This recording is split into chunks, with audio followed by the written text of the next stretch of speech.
Welcome to The Big Deal. I'm Errol Lewis, national political anchor at Spectrum News. This program takes you behind the headlines to focus on the future of our country and its people. With a new administration in the White House and a new Congress, we are exploring the new people, policies, and power that are shaping the nation from a local point of view. This week, the big deal was President Trump's creation of a new wide-ranging travel ban. The travelers from dozens of countries, primarily in Africa and the Middle East, will now be banned from visiting the United States starting on Monday. And the Trump administration is partially restricting travel from 7 additional countries. We will break down the new ban in just a second, but first, here's reaction from Haitian communities across the U.S. We have to be very, very careful. We travel, where we travel, and all the 19 countries that was impacted by this new decision. For the Haitian, I think it's devastating. It's something that is going to tear apart families and will tear apart the whole community. Heartbroken. It is, because it is not easy to live like far away of your kids and families. We have to be strong for the community. Joining me now with more are 2 top political analysts. Susan Arbetter is a political anchor for Spectrum News 1 in Albany, New York. Reuben Jones is a Spectrum News political reporter based in Washington, D.C. And Reuben, how did the Trump administration make this list? How many people come to the United States from these countries? Yeah, Errol, it's good to see you. Look, and a lot of this should not come as a surprise, given the first travel ban we saw the president put in place in his first administration. But when you look at why the president targeted these countries, he says that some of these countries had deficient screening and vetting or have historically refused to take back their own citizens. And a lot of this cites back to a Department of Homeland Security report that was put out looking at visa overstays of tourists, business visitors, and students who arrived to the country and singling out these countries with high percentages that remained after their visas expired. So when you look at these countries, Errol, in terms of the impact and the numbers, it impacts about 126,000 visas. That's how many have been sent from these countries in the past 12 months. The majority, or I should say a significant share, are coming from Afghanistan, followed by Iran. But a good share of these, Errol, are coming from Afghanistan. Okay, so now, Susan, President Trump says that the timing of the ban is a result of the recent attack in Boulder, Colorado, where an Egyptian-born man was arrested and charged. But Egypt is somehow not on this list of banned countries, right? Now, Egypt is not on the list of banned countries, as you say, Errol, but as you mentioned, it is the home of the Egyptian national who was suspected in the attack in Boulder, Colorado, on a group of Jews and Zionists and others who support the return of hostages still in Gaza. The suspect, Mohammed Sabri Soleiman, threw Molotov cocktails allegedly into a group of peaceful protesters in what may have been a premeditated attack. The man was in the U.S. on a tourist visa, which federal officials say is now expired. This is probably embarrassing for Egypt because that country is a key mediator, along with the U.S., in the conflict between Israel and Hamas. Because Soleiman's visa expired under the Biden administration's watch, it's also politically expedient for President Trump to blame the previous president for allowing this attack to take place. Okay, so now, Reuben, what has the reaction been like on Capitol Hill to this new travel ban? Well, we aren't seeing any significant opposition from Republicans here on the Hill, although New York Congressman Lawler did express concern and called for a reversal of the ban on Haiti specifically, saying no evidence that Haiti is a breeding ground for terrorism that threatens national security. On the other side of the aisle, Democrats have been quick to criticize this ban, calling it racist and calling it flat out cruel. They introduced legislation to reverse this ban as well. It will rip families apart and inflict needless pain, and the Trump administration hopes it will distract you from the fact that they are pushing a monstrous Republican bill through the Congress. So look, that legislation not likely to go anywhere in a Republican-controlled Congress. On the other side here, I will say there was one Democratic Senator, Chris Murphy of Connecticut, who pointed out that this travel ban is basically just a distraction from the Republican bill before the Senate, the so-called one big beautiful bill, that a distraction for the impact that would have on Medicaid. So sort of two different approaches here from the Democrats on this.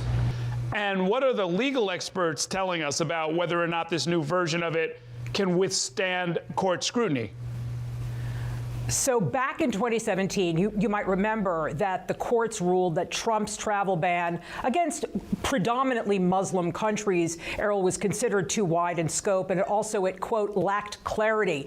This time around, the president seems to have learned from the past.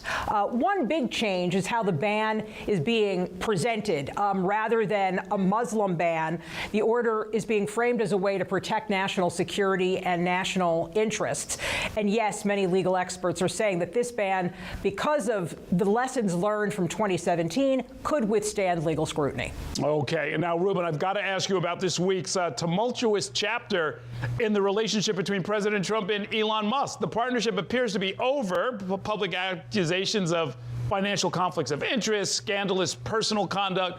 What are the broader implications of this breakup for the president's MAGA movement? Yeah, Errol, this is going to be fascinating to watch, and it was certainly all the conversation here in Washington. You saw Congresswoman Alexandria Ocasio-Cortez sort of going viral in a moment. One of our producers here shot Melody Clofer saying that the girls are fighting, basically, is what she said. And this is all leading to the question of what are some of these Republicans who have been united behind Elon Musk in recent weeks and in recent months over the cuts he has made to the federal government?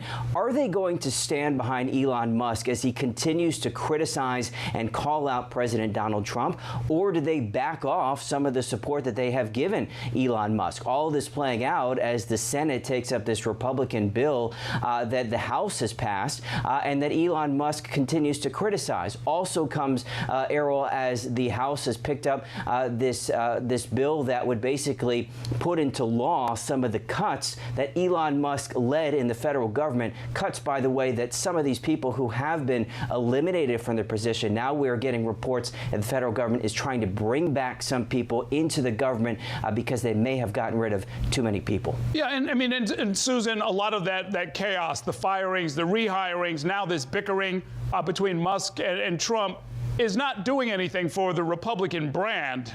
We've seen in the past, in the first Trump administration, up where you do your reporting, there really was a Democratic backlash, or I should say a backlash against Republicans that helped Democrats. Absolutely. I think that we could possibly, depending on if this continues, see the same thing come the midterm elections. I think a lot of Democrats are actually counting on that. And none of this is good for Republicans like Mike Lawler, who Ruben mentioned earlier, who are in swing districts in upstate New York. Okay. Thanks very much, Susan. Thank you, Ruben. We're going to take a break now, and when we come back, we'll talk about how President Trump has been making inroads with black voters, how that happened last year, and we're going to take a close look at whether or not it's going to last.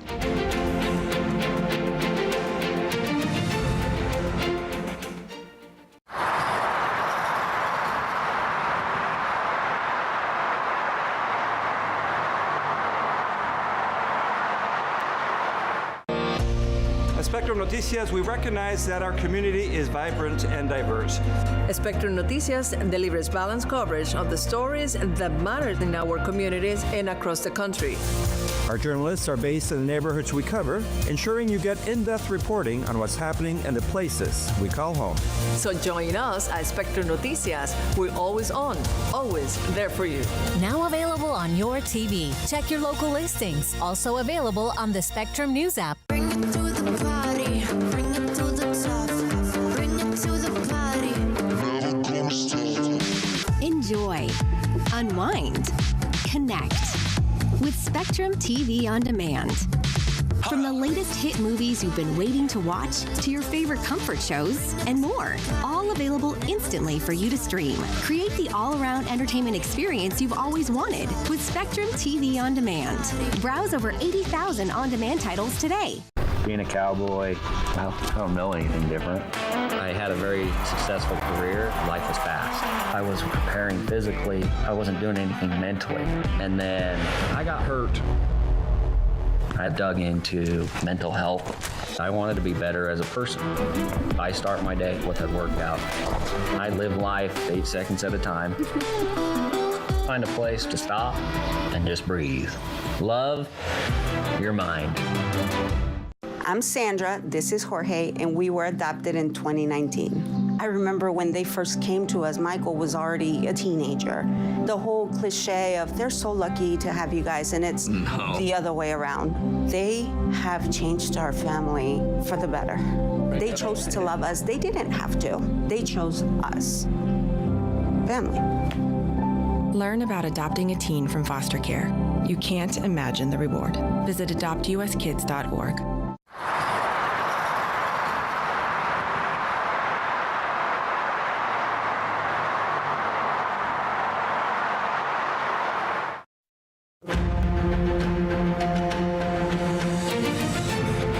I would say like the country isn't necessarily headed in the best direction.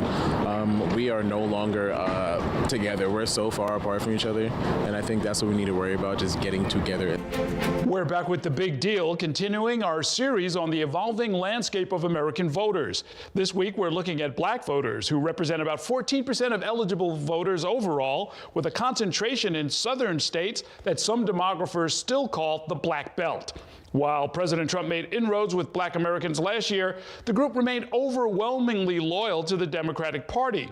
A breakdown of the last 3 presidential elections shows that President Trump has increased his support by 5 percentage points since 2016. Joining me now with more on the black vote is Christina Greer, a professor of political science at Fordham University and the author of Black Ethnics, Race, Immigration, and the Pursuit of the American Dream. Thanks so much for joining me.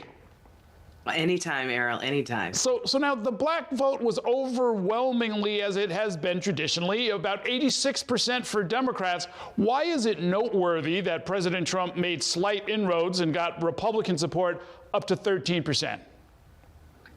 Well, I think, the black vote has been calcified in the Democratic Party for several decades now, but it's a very slight inroads, and I want to say that very specifically, largely because there's a party capture that a lot of black voters feel. There's a wide ideological spectrum of black voters. They're just kind of trapped into one party because by and large, Republicans have chosen to go with more white supremacist or white nationalist rhetoric in a lot of states. And that's turned off black voters, even if some of the policy positions they may agree with. So there's a personality politics that has definitely eroded black Republican partisanship.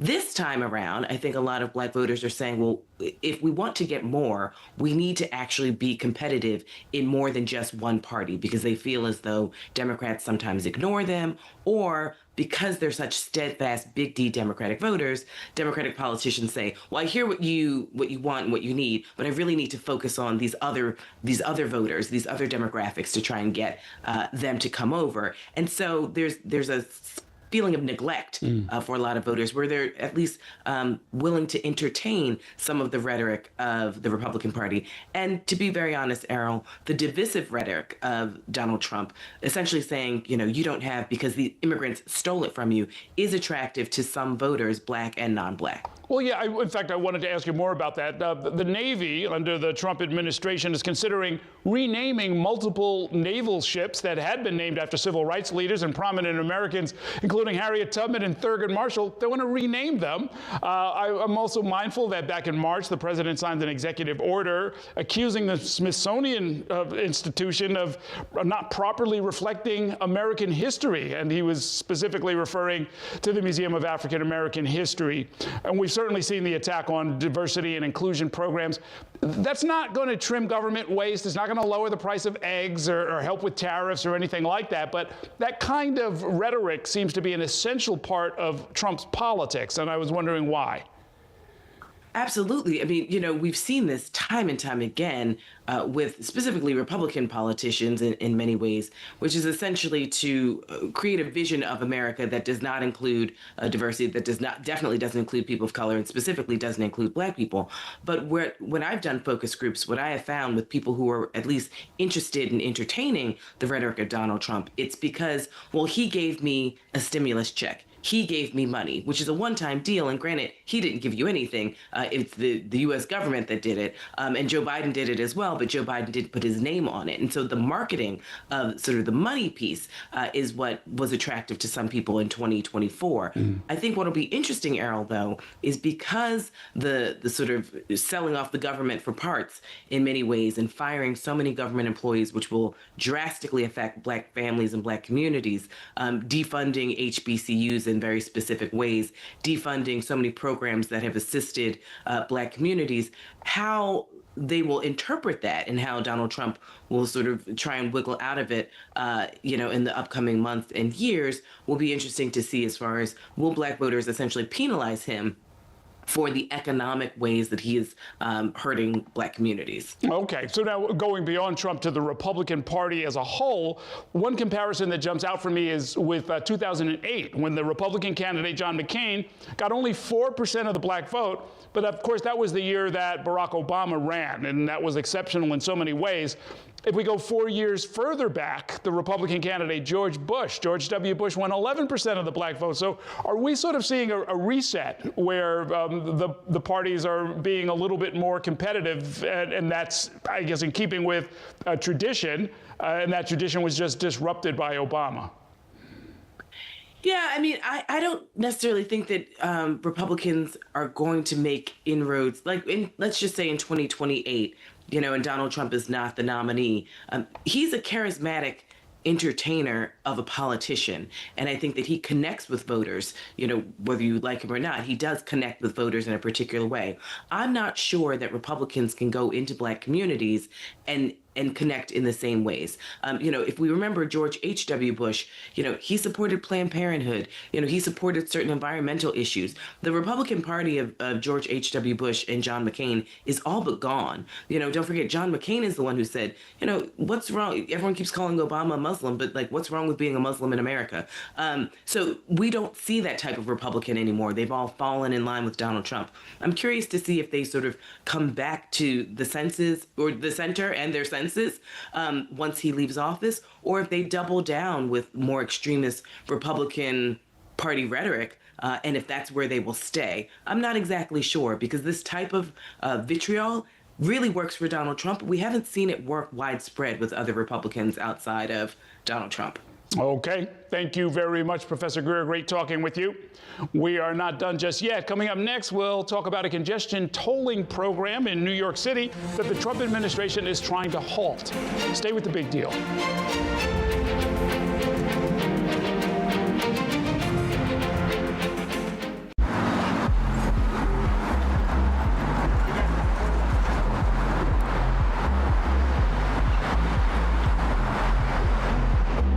For the millions of school-aged children across the country, the state of their schools can have a lasting impact on their health and well-being.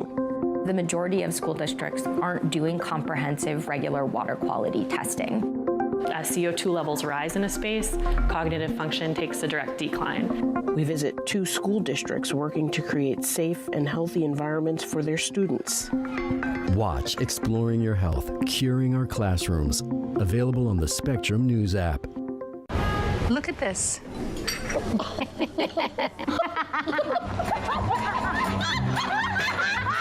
Sunshine, lollipops, and rainbows. Everything that's wonderful is what I feel when we're together.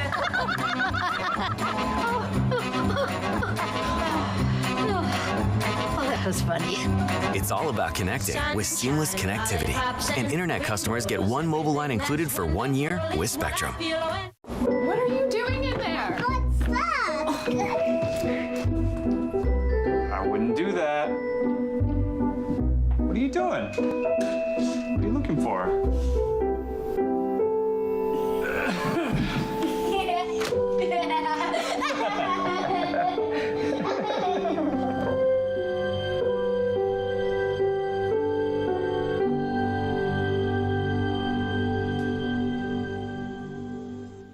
Mom was always organized, but she started forgetting to pay her bills on time. And she'd buy the same gifts over and over. Telling the girls about my Alzheimer's diagnosis was really hard. At first we had our cries, but then we were like, okay, let's make a plan. Early detection gave us time to adapt together.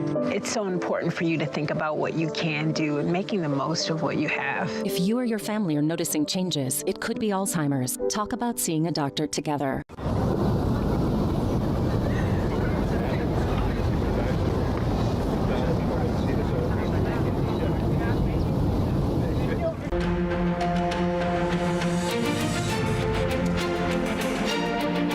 You're watching The Big Deal. It has been 6 months since New York City launched the nation's first congestion pricing program.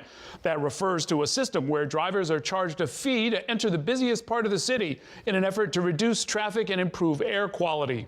You can find congestion pricing in major cities all around the world, including London, Stockholm, and Singapore, but no city in the U.S. has tried the strategy until now. In New York City, drivers who enter below 60th Street in Manhattan are electronically charged $9 during peak hours and $2.25 overnight.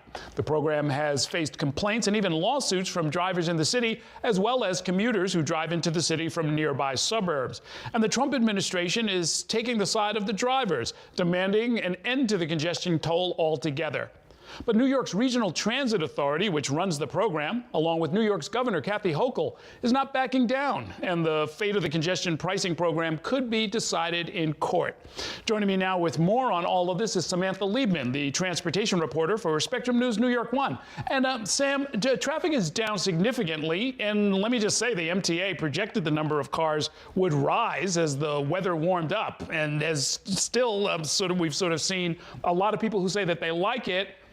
About how many cars is it affecting? So it's had a reduction of about over 2 million cars monthly. So it's been a range of about 8 to 12% reduction in cars monthly since January. So that's a significant amount of cars that you're taking off the road. And officials say that the central business district is still humming. There's a lot of business. Business is up. Foot traffic is up, although you have detractors who say that they still don't like it and it is a pocketbook issue, but it is helping the pocketbook of the Metropolitan Transportation Authority, the MTA, the body that oversees the area's public transit and the tolling program. It's taken in just under $216 million gross from the tolls through April, with lower than expected back-end expenses, and it's on track to meet the net goal of $500 million a year, which will fund transportation projects. Meanwhile, ridership across the whole system is up 10% over last April versus this April, they said, 18% on buses and about 10% overall on the commuter rails. And one study also has been done about truck diversions and traffic diversions. There was fear that traffic would move to other parts of the city and lead to more congestion and more air pollution, like an area like the George Washington Bridge, but it found that actually traffic was down at the George Washington Bridge over last year. Okay, so traffic is down and $500 million is being collected by the Transit Authority. The Trump administration, though, is threatening to withhold funding of all kinds for transportation if the tolling program is not halted. Where do things stand legally? So when U.S. Transportation Secretary Sean Duffy issued a letter in February saying that he was going to withdraw the approval for the program, the MTA, which is, again, the state agency overseeing the program, they sued. And that litigation is still pending, and they haven't turned off the tolls. And in an April 21st letter, Duffy threatened all of this funding. So the MTA sought a preliminary injunction to prevent any retaliation from the feds for keeping the tolls on as the legal proceedings continue. Now, the judge granted it, and in his order, he said the plaintiffs had a likelihood of success on the merits. And remember, this judge already pretty much ruled in favor of congestion pricing in 4 other cases. I know nobody likes to fight with the White House, but I imagine there are some other cities who wouldn't mind charging automatic tolls and maybe making some money for their transit authorities. Are other places around the country considering a similar plan? There are a few cities. There was Seattle, there was Portland, Oregon, but really San Francisco seems to be the most serious about it. In fact, officials from the city visited New York in March, and they said they were very impressed with the results of the program. So they're a little bit concerned about the recovery of downtown, and that, of course, that was the concern of people here in New York City, the recovery from COVID, but so far, so good, and so they are considering it in San Francisco. Okay, and then, I guess New York's a little different because a lot of the traffic they're passing through. This is a regional hub, and people aren't necessarily coming to downtown, but they're passing through it to get to Philadelphia or Boston or somewhere else, right?